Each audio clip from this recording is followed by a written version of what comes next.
What up, what up? Welcome back to the new episode of the Stay at Homestead Dad series with me, Chan, from Greenhearth Homestead. How are we all doing? I'm just out at the moment because my oldest daughter is at gymnastics, so I'm just driving around looking for free pallets. So far I've gotten 3 and I've just dropped them off at my house. We're seeing if we can get any more. I want to use the pallet wood to fix some of the problems with the chicken run. The coop's fine in it, it's the run. Quite exciting. So let's get to it.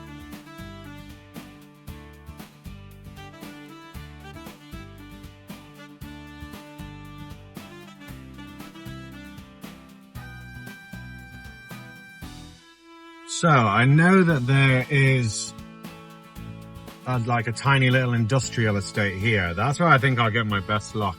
And is that a pile of pallets? That looks like a pile of pallets to me, but they're closed. Oh wait, no, they're not closed.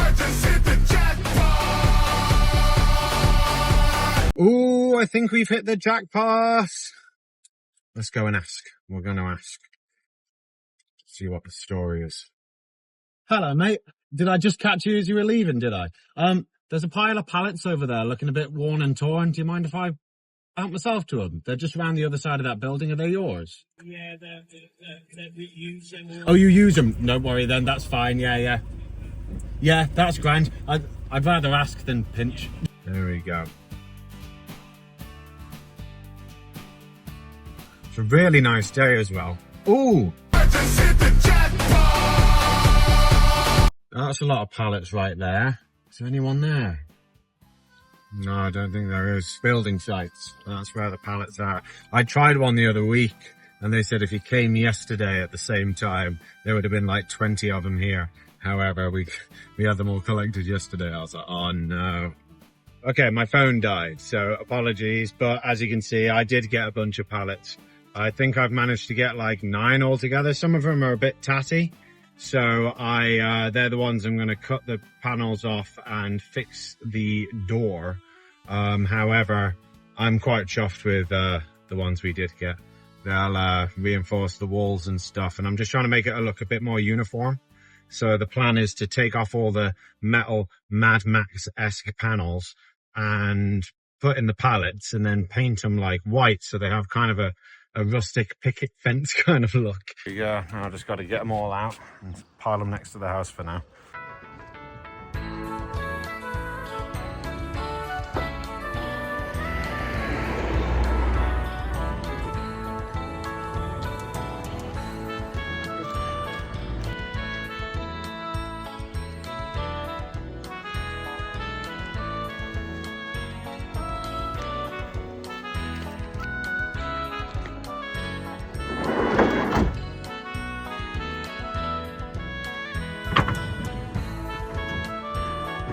A bit unorganized towards the end. However, let's do a quick count. 1, 2, 3, 4, 6, 7, 8. Is that 8? 9. 9. Yeah, just as I thought. Nice. For the first time in a long time, the weekend was quite chill. I caught up on some work I needed to catch up on, looked after the chickens, got everything sorted there. I did decide the other day, I think I'm going to swap out my drain pipe feeding thing because when it gets damp, it gets stuck in there. I have seen a feeder that I really like in the videos of B&R Homestead here on YouTube and on Instagram. I keep leaving comments to ask what brand of feeder it is, and Brian keeps on ignoring me. He's obviously too famous. And so, no, I like Brian, never mind, that's mean. Okay, so this morning we're out and about. We are dropping off some eggs to a brand new customer. All new customers get their first order dropped off for free. That gives me a chance to meet them and show them that I'm taking it seriously. But they are out in the middle of nowhere. So let's give it a whirl, come along on the journey, and you can see the beautiful British countryside.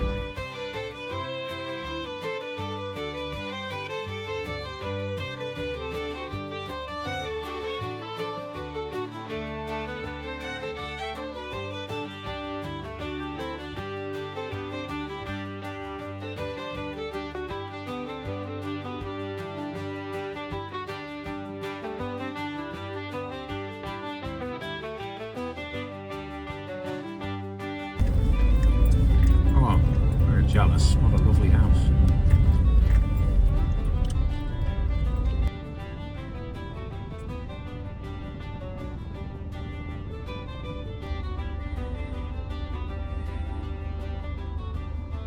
Eggs sold, all done. Baby's coughing. Don't cough, my little baby. Oh, I think I scared her by acknowledging her.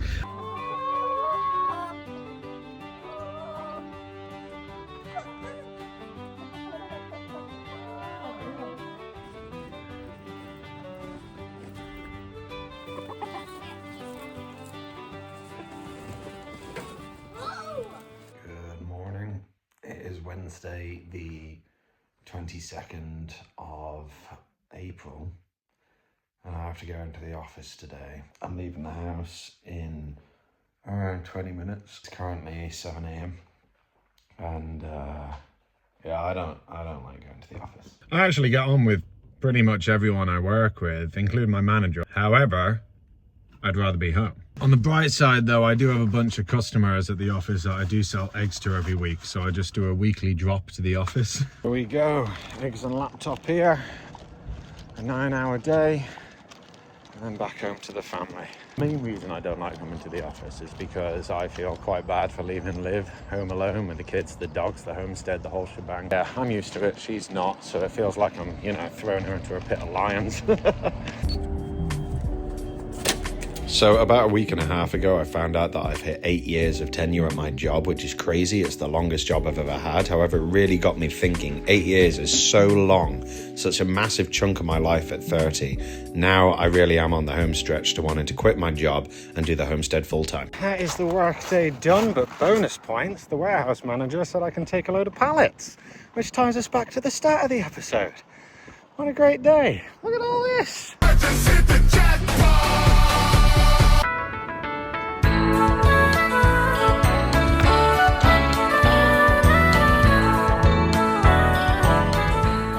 Okay, and there we go, folks. That's a work day done. I'm heading back home. I've been getting some distressing calls from the missus that the baby's out to get her, so I'm I'm gonna go home and give her a bit of a break because she works out, bless her. And then as you can see, pallets galore.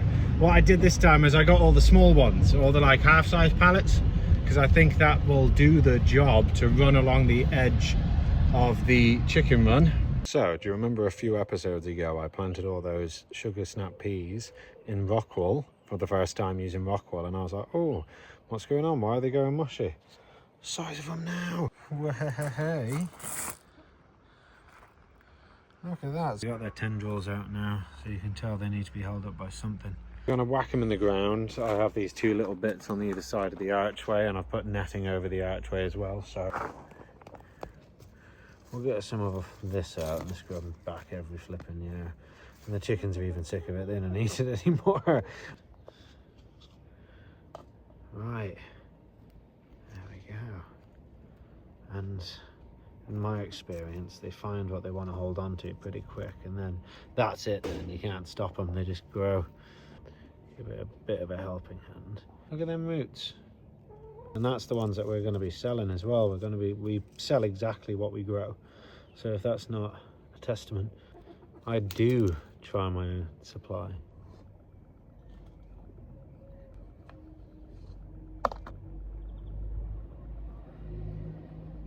Yeah, we did this one year and it was just this massive, like 2.5 meter tall bush, because obviously they all clung onto each other and it went absolutely nuts. We had peas for like a year straight. While we're out here, let's do a little update on greenhouse 2. So here we have tomatoes. They're not going fantastic, but I can see some more are trying to come up. But hey ho, we have some more tomato plants anyway, that's fine. Chilies are just starting to come up. As you can see, this needs, no, that's okay, that's still damp. It'll need a water in a couple of days, maybe tomorrow actually. These are courgettes. They're not doing anything yet, but we'll give them some time. We'll see what the story is. They're just damp. I think I'm going to give them some more water. There's a bunch of random tomato plants and chili plants that I'm growing, but I need to separate them out. They got a bit leggy, but they're holding on. They're doing fine. Sunflowers. I've never grown sunflowers and I'm very excited. More peas. I'm probably going to whack like 3 or 4 more in our garden in like a couple of weeks when these are the same size as the other ones. However, these are mainly for selling. We have plenty more to sell there. You can see all down here, that's a lot of pea plants. But I'm going to make little trellises for them so that they look nice when they're being sold. Then over here, we've got a few rainbow chard coming through. There we go. Not bad. We've got climbing nasturtium. We've got a couple of them coming through. I'm quite excited for that. And we've just got some beans coming through. Ugh, gonna get rid of that one. I also forgot about these Brussels sprouts and let them go extremely leggy inside the house. But I'm holding out hope. I think they're going to be okay. Let's see what happens. Down here on the second shelf, we've got sweet corn. Sweet corn is just coming up now. I've always wanted one of those houses where you have like bunches of like dried sweet corn like hanging up around the place that you eat, and it's decor, which is like bonus point. And then here we go, just starting to come up as well, which we're going to do around the sweet corn in the Three Sisters method, which is a squash or a pumpkin, sweet corn and beans. Here is the pumpkin. So it's not going too bad. There is a couple of like, is that gross or is that, yeah, that's dead. That's super dead. We can get rid of that one. And then this tray is only for selling. So this is popcorn. This is red strawberry popcorn, and I'm going to be selling it in little trays of 6. It's just such a fun plant to grow. Like, you're harvesting them with your kids, you're shucking them off, you're like getting all the kernels off and really hurting your fingers, and then you put them in a pan and you're popping away and all the kids are getting excited. So yeah, strawberry red popcorn. So now it's getting warmer and sunnier and like, you know, longer days. Let's see how quickly these all go. We're just planting some more tonight. So Ted's been telling me that they're not laying eggs in the nesting box as much, and I've started laying them underneath in the corner here. So I haven't got the time to train them or argue with them. So I'm just going to put more nesting boxes down there and just accommodate.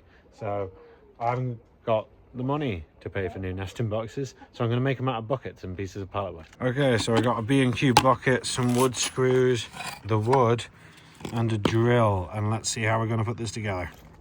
Okay, so we're going to get the bucket on its side. I'm going to use the funnel bit at the bottom just in case it gets any water in it from anywhere or anything. We're going to get the smallest one first and just attach it like that. So that's the first plank on. When you get your second plank, I'm going to pop that on in the orientation we desire, and then screw this one in as well. And there we go. You can see it holds all the bedding inside this bit. They can get through there, and then I'll show you what to do with the next bit. Okay, next one, you go where you need to put your nesting box. This is vitally important because if you don't go there, then the nesting box isn't going to be where you want it to go. So I've got my drill, I've got 2 screws, I've got the new nesting box, and I've got some bedding. So I've got my nesting box, I'm going to put it against the wall I want it to go. So you get it all lined up, and then you just go straight through the bucket into the wood. You get your bedding, put some in the bottom of your nesting box. And there we go. That is a little makeshift nesting box. I'm going to get my jigsaw and just kind of round out these bits here on either one. But the charger for my jigsaw battery broke, so that's going to have to be another day. So to get them used to it, I got a couple of their eggs that they just were laying on the floor here anyway. Hopefully they get the gist and start using them instead of down in the corner here.